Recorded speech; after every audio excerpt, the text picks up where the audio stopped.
Remove one necessity, and your body starts a countdown. Air, temperature, water, sleep, food.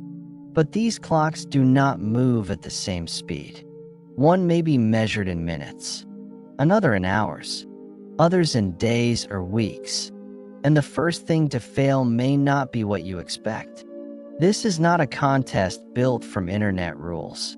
There is no universal 3-day limit, 11-day limit, or single number that fits every human body. Heat, humidity, illness, body size, movement, clothing, injury, altitude, and access to rescue can accelerate one clock while slowing another. The real question is not simply, how long can you last? It is, what fails first, what makes it worse, and which decision keeps you alive? Across 5 emergencies, you will watch the body trade speed for survival, clarity for conservation, and eventually its own tissues for fuel. Every clock begins differently. Some announce themselves with panic. Others feel manageable until judgment, coordination, or circulation quietly starts to disappear.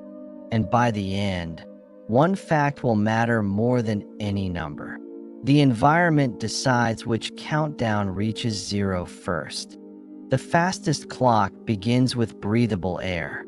Imagine a maintenance compartment partly flooded after a structural failure, with one trapped survivor and a shrinking pocket above the water.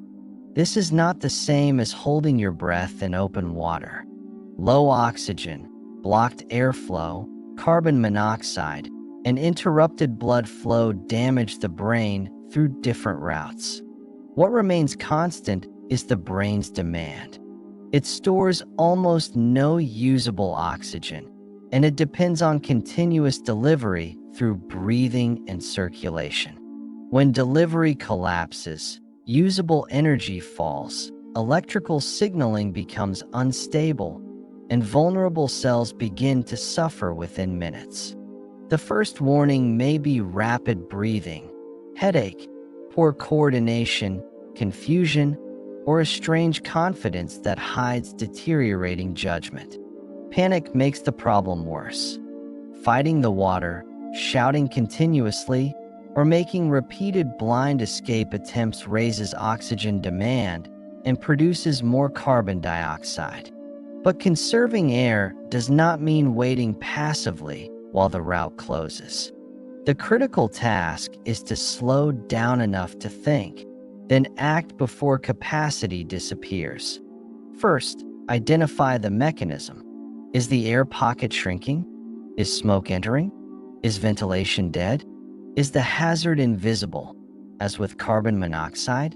Carbon monoxide is especially deceptive because oxygen may still be present while the gas interferes with oxygen transport and use. Breath holding will not solve that.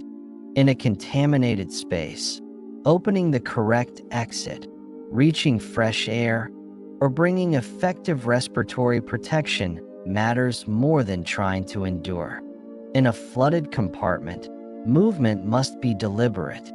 A single efficient attempt may cost less air than 5 panicked ones. The body will try to protect the brain by increasing breathing and circulation, but that compensation has limits, especially when oxygen concentration keeps falling. Once confusion and loss of coordination appear, self-rescue may fail before the heart stops. The survivor can still be conscious and already unable to execute the plan. The survival choice is therefore a balance. Reduce unnecessary effort, communicate immediately, and commit to the most plausible path to breathable air. In the air countdown, minutes are not a promise. They are a warning that delay, panic, and the wrong diagnosis can consume the only margin you have. The second clock belongs to temperature, and it can run in opposite directions. The body must defend a narrow internal range while the environment keeps pushing. Start with heat. A disabled vehicle sits under hard desert sun. Walking toward a road feels productive, but every step creates more heat and more sweat. Sweat can cool the body only when it evaporates. High humidity, heavy clothing, dehydration, and still air can make that system less effective. As heat load rises, blood is sent toward the skin. The heart works harder, circulation becomes strained, and the brain begins to lose reliable control. Heat exhaustion may bring heavy sweating, weakness, nausea, dizziness, and headache. Heat stroke is more dangerous. Confusion or collapse means the brain is already involved. In severe heat stroke, body temperature can rise rapidly. This is an emergency measured not by endurance, but by how quickly cooling and medical help begin. The best survival decision may be to stop moving. Shade, airflow, removing excess layers, active cooling, and rapid rescue can matter more than distance. The mistake is confusing action with progress. In extreme heat, effort can shorten the clock you are trying to escape. Now reverse the environment. A night evacuation ends in cold water, and the first danger is not always slow hypothermia. Sudden immersion can trigger gasping and uncontrollable rapid breathing. Water entering during that first reflex can end the emergency before core temperature falls far. If you survive the first shock, hands and arms may lose useful control. A ladder, buckle, or radio can become impossible while you are still awake. A flotation device changes the problem. It keeps the airway higher and buys time when swimming power and coordination begin to disappear. If safe exit is close, get out of the water. If it is not, unnecessary swimming can drain heat and strength faster than waiting with flotation. After removal, wet clothing and wind continue the loss. Warming the center of the body and obtaining medical help take priority over rubbing cold limbs or using extreme heat. Heat and cold share the same lesson. The body can lose judgment and coordination before it loses consciousness, turning simple survival tasks into impossible ones. The temperature clock is measured in conditions, not fixed hours. Wind, water, humidity, clothing, effort, and rescue access decide how fast it runs. The third clock begins when water becomes scarce. A vehicle has failed in an arid region, and the survivor has one small canteen. The popular rule says 3 days. Real survival is less tidy. Heat, exertion, illness, age, sweat rate, and starting hydration can change the outcome dramatically. Water is not just something stored in the stomach. It maintains blood volume, carries heat, supports kidney function, and keeps cells within a workable chemical range. As fluid loss grows, the heart must work harder to move a smaller circulating volume. Standing becomes difficult, and the brain receives a less stable supply. The kidneys conserve water by reducing urine and concentrating it. That buys time, but it cannot replace what continues to leave through sweat and breathing. During hard work or heat exposure, sweat losses can become large and highly individual. The same walk may be tolerable for one person and catastrophic for another. The obvious instinct is to ration every sip, but rationing cannot create water, and severe underdrinking may destroy the judgment and mobility needed for rescue. The better strategy is to reduce losses first, stop unnecessary movement, create shade, limit exposure, and make yourself easier to find. Leaving a vehicle can exchange one problem for several. More sun, no shelter, no landmarks, and no guarantee that help lies in the chosen direction.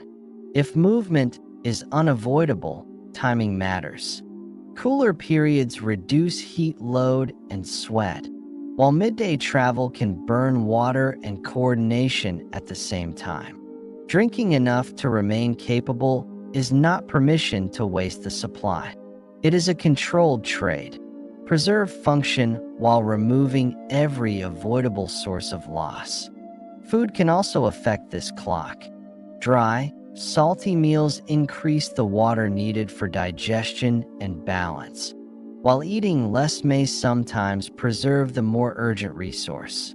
Contaminated water creates another dilemma. A desperate drink may trade dehydration for vomiting or diarrhea, accelerating fluid loss instead of solving it. As dehydration deepens, confusion, low blood pressure, kidney injury, and shock can appear. At that point, self-rescue becomes increasingly unlikely. The water countdown is therefore not a stopwatch. It is a balance sheet of intake, loss, temperature, and decisions, recalculated every hour. The fourth clock does not begin by stopping the heart. It begins by changing the person who must make the next decision. The survivor must watch a damaged structure, maintain a generator, and decide when it is safe to move. Sleeping feels irresponsible. After a full night without sleep, attention becomes less stable. Reaction time slows, errors increase, and the brain struggles to hold a consistent task state. The danger is not simply feeling tired. It is the gap between confidence and performance. People may believe they are adapting while objective errors continue to accumulate.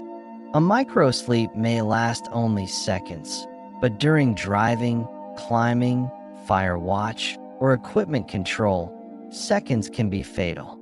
Longer deprivation disrupts working memory, judgment, emotional control, and perception. The survivor begins to solve the wrong problem with complete seriousness.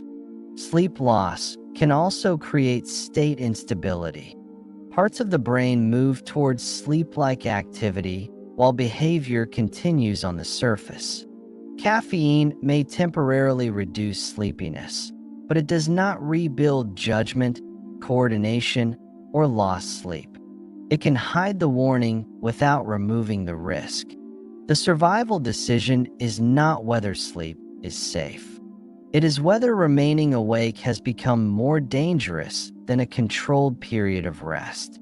A short protected sleep, task rotation, alarms, and simplified checklists can preserve more capability than heroic endurance.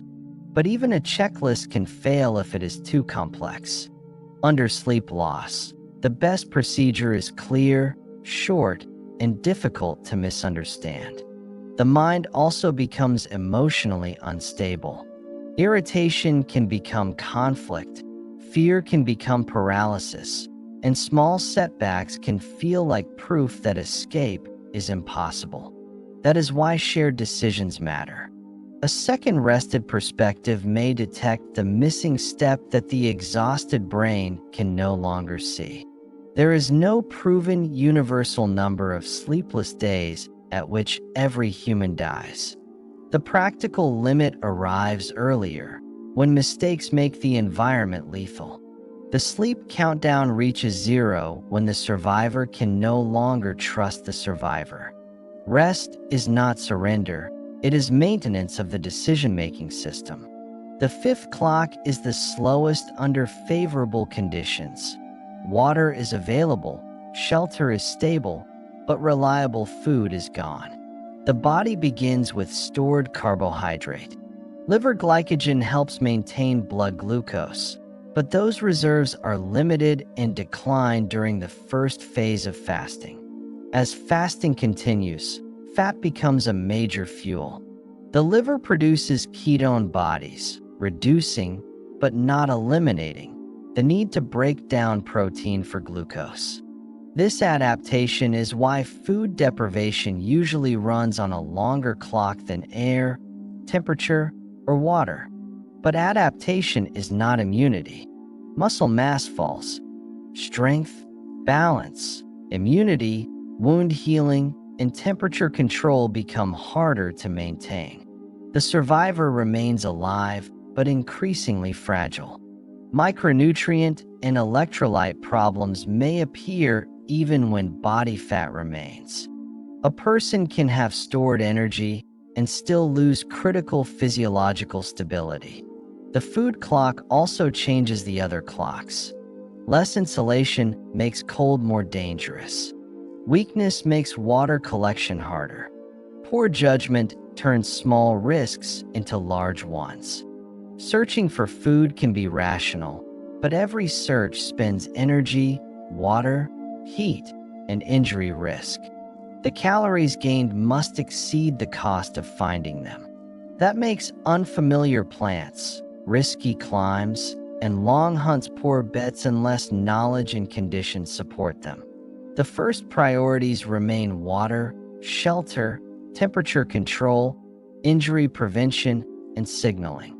Food matters, but not at the expense of the faster clocks. When food is found, sudden overconsumption after severe deprivation can also be dangerous. Recovery from prolonged starvation may require medical supervision. No single number predicts survival without food. Starting reserves, hydration, illness, temperature, activity, and access to micronutrients reshape the timeline. The slowest countdown can still win by weakening every defense.